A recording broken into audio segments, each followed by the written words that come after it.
మీ business ఏదైనా మీ ఊర్లో promotion చేయాలంటే అది సుమన్ టీవీతోనే సాధ్యం. ఇప్పుడే సంప్రదించండి.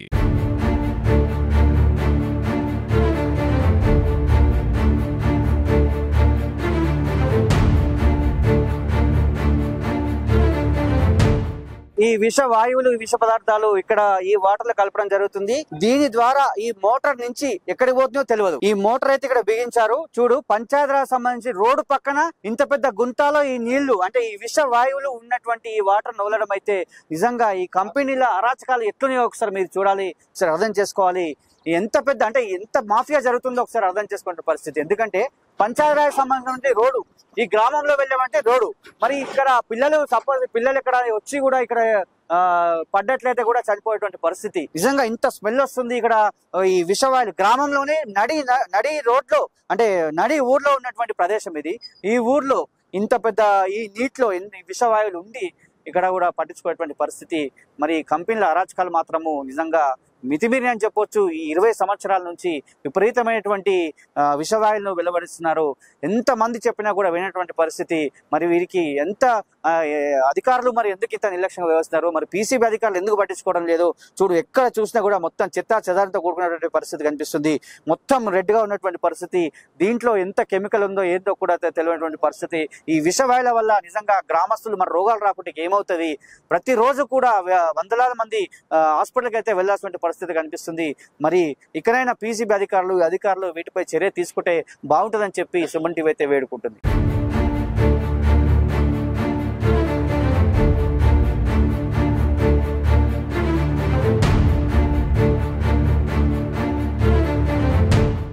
ఈ కంపెనీల ద్వారా వచ్చే ఈ వ్యర్థ రసాయనాల నీళ్లు మొట్టమొదటిగా ఈ రైతు పొలంలోకి వస్తుంటాయి. చూస్తున్నాం, ఫస్ట్ ఆ మోరి దగ్గర నుంచి ఇక్కడ ప్రస్తుతం ఇక్కడ నుంచి స్టార్ట్ అవుతుంది. ఇక్కడ మొదలుకుంటే దరిదాపు చౌటుప్పల్ మండలము అటు మునుగోడు నియోజకవర్గం వరకు కూడా వెళ్ళేటువంటి పరిస్థితి కనిపిస్తాడు. చిన్న కొండూరు, పెద్ద కొండూరు, ఇంకా కొన్ని విలేజ్లు అయితే వెళ్ళేటువంటి పరిస్థితి కనిపిస్తుంది. నిజంగా ఇక్కడ రైతు ఆవేదన మాత్రం చాలా ఘోరంగా ఉన్నటువంటి పరిస్థితి. అతను పంటలు వేసుకునేటువంటి పరిస్థితి. 9 ఎకరాల పొలం ఉంది అతనికి, కానీ 1 ఎకరం కూడా సాగు చేయనటువంటి పరిస్థితి. మొత్తం విషంతో కూడుకుంది. ఇక్కడ వస్తే మాత్రం ఇంత స్మెల్ అయితే ఘోరంగా వస్తున్నటువంటి పరిస్థితి కనిపిస్తుంది.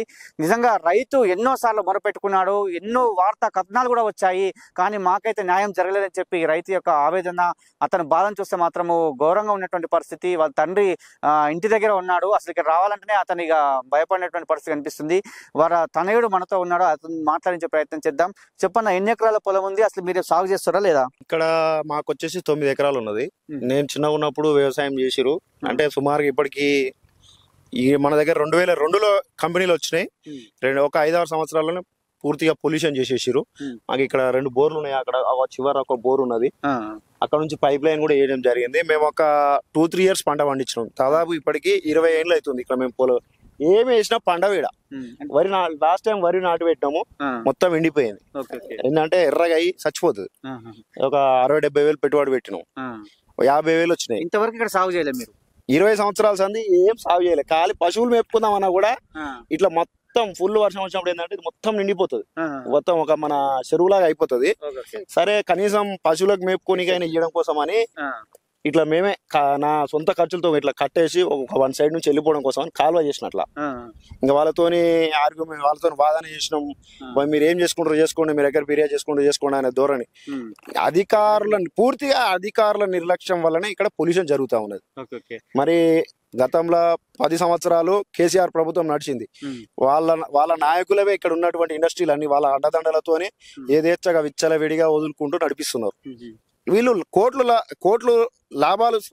లాభాలు వచ్చే కంపెనీలు నడిపిస్తున్నప్పుడు కొన్ని లక్షలు ఖర్చు పెట్టి ఇలాంటి వ్యర్థాలను బయటికి వదలకుండా చర్యలు తీసుకోవచ్చు వాళ్ళు.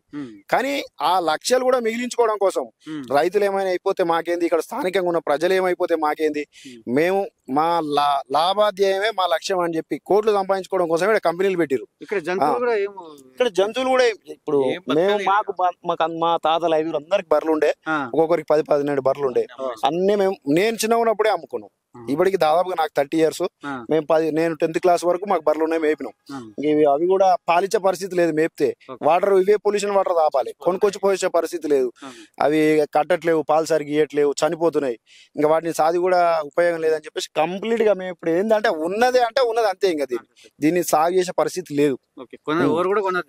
కొని అమ్ముకుందామన్నా కూడా ఇప్పుడు కొనే పరిస్థితి లేదు. ఎవరైనా వస్తున్నారు చూస్తున్నారు, ఇదంతా కెమికల్ వాటర్ ఉంది కదా అని ఆలోచిస్తారు. ఏంటంటే కెమికల్ ఇండస్ట్రీ పెట్టేటోడు మళ్ళీ వచ్చి ఉండవలసిందే తప్ప ఇంకో ఆప్షన్ లేదు. కాబట్టి మేము ఒకటే డిమాండ్ చేస్తున్నాం, ఇప్పుడున్నటువంటి కొత్త ప్రభుత్వము సరే మీకు ప్రజలు మంచిగా గవర్నమెంట్ పాలించమని అధికారం ఇచ్చారు. గతంలో ఇక్కడ ఉన్నటువంటి స్థానిక ఎమ్మెల్యే ప్రతిపక్షంలో ఉండి కూడా ఇక్కడికి రావడం జరిగింది. మేము కూడా పూర్తి మద్దతు ఇచ్చినాం. ఆయన ఎట్టి పరిస్థితుల్లో కూడా ఇక్కడ ఉన్నటువంటి కంపెనీలను పెంచే ఆలోచన లేకుండా, ఎస్టాబ్లిష్మెంట్ ఎక్కువగా పెరగకుండా చర్యలు తీసుకుంటామని కూడా మాకు హామీ ఇవ్వడం జరిగింది. అదృష్టవశాత్తు నీకు ఈరోజు అధికారం వచ్చింది. నీ అధికారాన్ని ఉపయోగించి ఇక్కడ ఉన్నటువంటి ప్రజలందరికీ, రైతులకి న్యాయం చేస్తే ఒక ప్రజా ప్రతినిధిగా నీకు వాళ్ళలో గుర్తింపు ఉంటుందని మేము ఆశిస్తున్నాము. ఒకటే డిమాండ్ ఏంటంటే, స్థానికంగా గత ప్రభుత్వం 10 ఏళ్ళ నుంచి ఏం పట్టించుకోలేదు. ఇప్పుడు మీకు కొత్త ప్రభుత్వం వచ్చింది కాబట్టి మీరు ప్రజల కోసం పనిచేసి రాబోయే రోజుల్లో కూడా మేము ప్రజలకు అండగా ఉంటామనే ఒక విశ్వాసాన్ని ప్రజలకు కల్పించి రైతులకు ఆదుకొని వాళ్ళకు కొంతకాలం వరకు వాళ్ళకు తగిన నష్టపరిహారం ఇప్పించి రాబోయే రోజుల్లో పొల్యూషన్ జరగకుండా ఈ కంపెనీలపై చర్యలు తీసుకోవాలి. అదే విధంగా పొల్యూషన్ చేస్తే ఇట్టి కంపెనీలను మూసివేయడం కోసం మేము ఎలాంటి సహకారమైనా మీకు చేయడానికి సిద్ధంగా ఉన్నాం. మీ అధికారాన్ని ఉపయోగించి మా సహకారం తీసుకొని కంపెనీలను మూసేయవలసిందిగా మేము డిమాండ్ చేస్తున్నాం. ఇంకొక విషయం ఏమిటంటే, ముఖ్యమంత్రి రేవంత్ రెడ్డి భువనగిరి సభలో వాగ్దానం చేశాడు, మూసీని కోట్లు పెట్టి ప్రక్షాళన చేస్తున్నాడు.